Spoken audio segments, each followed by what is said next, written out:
जेवण आटोपल्यानंतर नेहा थोडी विश्रांती घेण्यासाठी बेडवर झोपली. तितक्यातच तिला दारावरची बेल ऐकू आली. तेव्हा तिला पुन्हा दार उघडण्यासाठी उठावे लागले. ती बडबड करत उठली की या मेल्या पोस्टमनलाही याच वेळ यायला हवं. पोस्टमनकडून पत्रे घेऊन ती टेबलावर ठेवत असताना तिची नजर एका पत्रावर पडली. तिने हातातले पत्र उचलले. निसंशयपणे ते वहिनी मितालीने लिहिले होते. पण इतक्या मोठ्या अंतरानंतर तिने घाईघाईने पत्र उघडले आणि वाचायला सुरुवात केली. प्रिय नेहा, इतक्या वर्षांनी मी तुला पत्र कसे लिहित आहे याचा तुला प्रश्न पडला असेल. खरं सांगायचं तर मी तुझ्याशी संवाद साधण्याची हिंमत एकवटू शकले नाही. मी तुझ्याशी जे काही केले ते चुकीचे आहे, पण तुझे साधे हृदय समुद्रासारखे विशाल आहे. तुम्ही माझ्या या असक्षम गुन्ह्याची त्यात समावेश कराल याचा विचार करून मी हे लिहिण्याचे स्वातंत्र्य घेत आहे. माझ्या कृतीसाठी माझे हृदय नेहमीच मला त्रास देते. मला वाटतं की नकळत माझ्या स्वतःच्या छोट्या स्वार्थी हेतूमुळे मी स्वतःच्या इतक्या मोठ्या नुकसानासाठी जबाबदार झाले. या वर्षाच्या एकटेपणाच्या काळात मला जाणवले की सर्व नात्यांचा सुंदर समन्वयच जीवनाला पूर्णता आणि अर्थ देतो आणि या गोड नात्यामध्ये जीवनाला त्याची पूर्णता मिळते. नेहा, माझ्या क्षुल्लक स्वार्थाच्या प्रभावाखाली मी विसरले होते की या जगात पती-पत्नीच्या नात्याव्यतिरिक्त काही प्रेमळ बंध आहेत, ज्याशिवाय आपण भावनिकदृष्ट्या असमाधानी आणि असुरक्षित वाटतो. ती नाती टिकवून ठेवण्यात मी स्वतःच ठेच खात असताना अज्ञानात झालेली ती चूक मला आता जाणवत आहे. सुमित ही आता पूर्वीसारखा नाही. आता त्याच्या मनात गांभीर्य निर्माण झाले आहे. कदाचित तुझ्या आगमनाने घरात आनंद परत येईल. जणू काही भूतकाळाने त्याचे हास्य चोरले आहे असे वाटते. यावेळी कृपा करून ये. जर माझ्यासाठी नाही तर तुझ्या भावासाठी अनेक रक्षाबंधन रिकाम्या मनगटांनी पार पाडले आहेत. सागर आणि मुक्ता देखील त्यांच्या आत्याला भेटण्यास उत्सुक आहेत. यावेळी आई आणि बाबाही गावाला जाणार आहेत. नेहा, जर तू आली नाहीस तर मला समजेल की तू मला माफ केले नाहीस आणि मी आयुष्यभर हा अपराध सहन करील. तुमच्या प्रेमाची आस असलेली तुमची वहिनी. मितालीचं पत्र वाचताना नेहा चिंताग्रस्त झाली. तिच्या डोळ्यातून अश्रू वाहू लागले. पण हे अश्रू आणि वर्षापूर्वी वाहणाऱ्या अश्रूमध्ये खूप फरक होता. जेव्हा तिने तिच्या मोठ्या भावाकडे कधीही न जाण्याची शपथ घेतली होती, तिचे मन कुठेतरी भूतकाळात भटकत होते. नेहाला आठवते की आनंदाने भरलेली ती दर रक्षाबंधनाला तिच्या आई वडिलांच्या घरी धावत जायची. त्या दुपारीही दरवर्षीप्रमाणे ती तिच्या भावासाठी भरपूर राख्या, मिठाई, नारळ इत्यादी खरेदी करण्यासाठी बाजारात गेली होती. आणि ती हे सर्व का आणणार नाही? शेवटी ती एकटीच बहीण होती जी तिच्या भावाच्या मनगटावर राखी बांधायची. पण तिला घरी तिच्यासाठी वाट पाहणाऱ्या क्रूर सत्याची जाणीव नव्हती. घरी आल्यानंतर ती तिचे पाकीट खोलीच्या कपाटात ठेवणार होती तेव्हा आतून येणाऱ्या कुजबुजण्यामुळे ती तिथेच थांबली. हा भावाचा आवाज होता. तो वहिनीला म्हणत होता, नेहा बऱ्याच वेळापासून दिसली नाहीये. ती कुठे गेली? ती तिच्या लाडक्या एकुलते एक भावासाठी काही खरेदी करायला गेली असावी. असो, रक्षाबंधनाला नेहाला मी काय देऊ ते सांग. मी माझ्या आईच्या घरी जात आहे, मिताली सुमितला म्हणाली. पण मिताली, जर तू सणा दरम्यान घरी नसशील तर नेहा काय विचार करेल?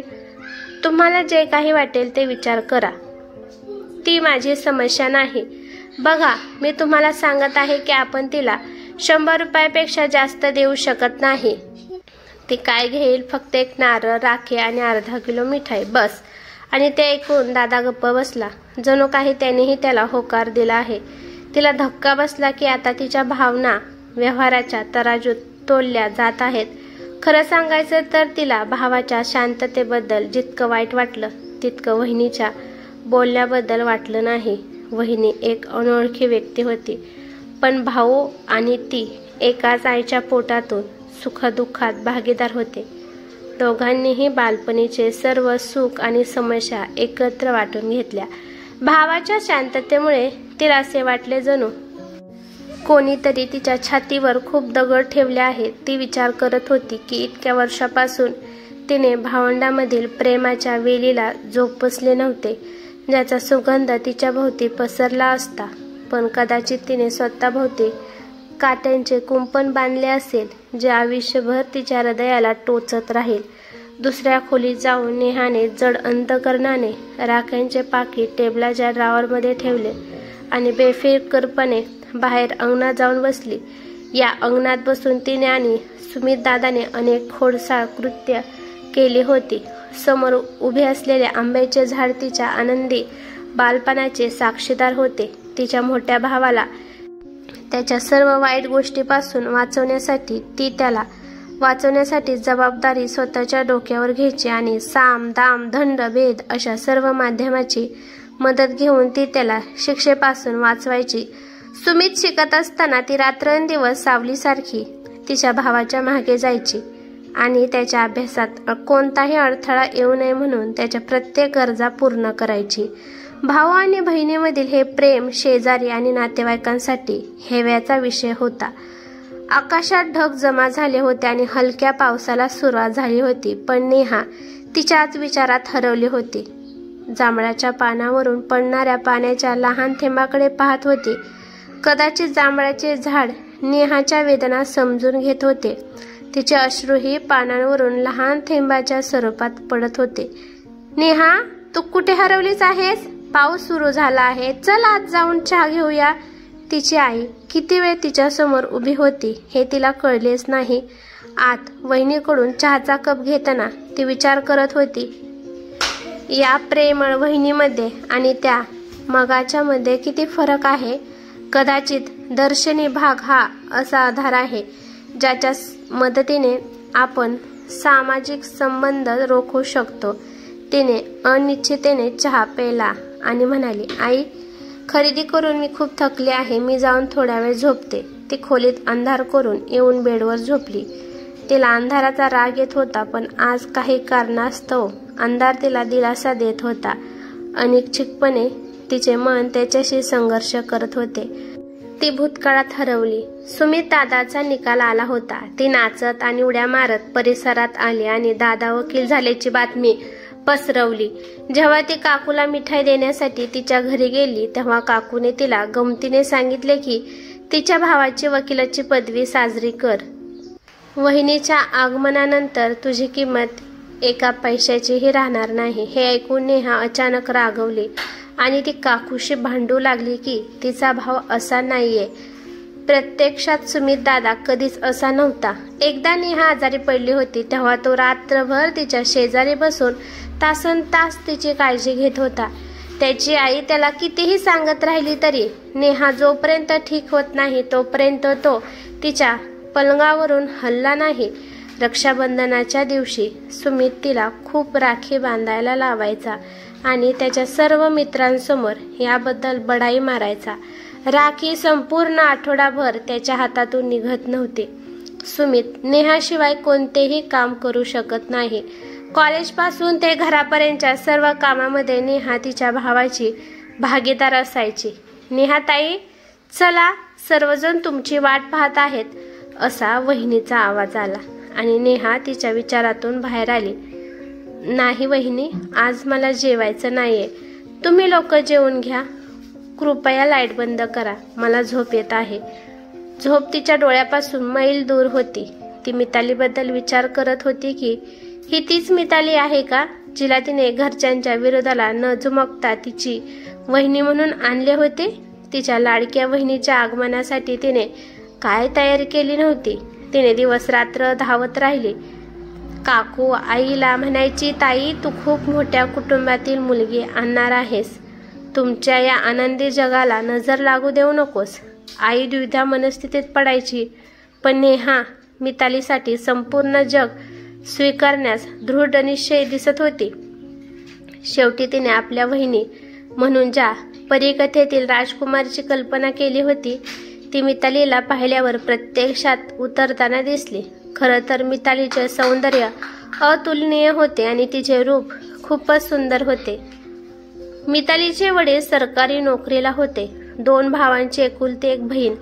तिला प्रेमाने आणि काळजीने वाढवले गेले आणि तिच्या एका हावभावाने संपूर्ण घरात वादळ उठायचे. मिताली नेहाच्या वर्गात शिकत होती. नेहाने तिला मनापासून वहिनी म्हणून स्वीकारले होते. सुमित आणि मितालीचे नाते निश्चित झाले होते. मिताली वहिनी म्हणून घरी आली होती. तिला आनंदी ठेवण्यासाठी सर्वांनी आपापल्या परीने प्रयत्न केले, पण ती तिच्या सासरच्या लोकांना मनापासून स्वीकारू शकली नाही. तिने स्वतःमध्ये आणि तिच्या कुटुंबात निर्माण केलेले नाते याला फक्त औपचारिकता म्हणता आले असते. दोन्ही बाजूंमध्ये दादा तटस्थ राहिला. त्याच्याकडे दुसरा कोणताही पर्याय नव्हता. सगळे एका छताखाली अनोळखी लोकांसारखे राहू लागले.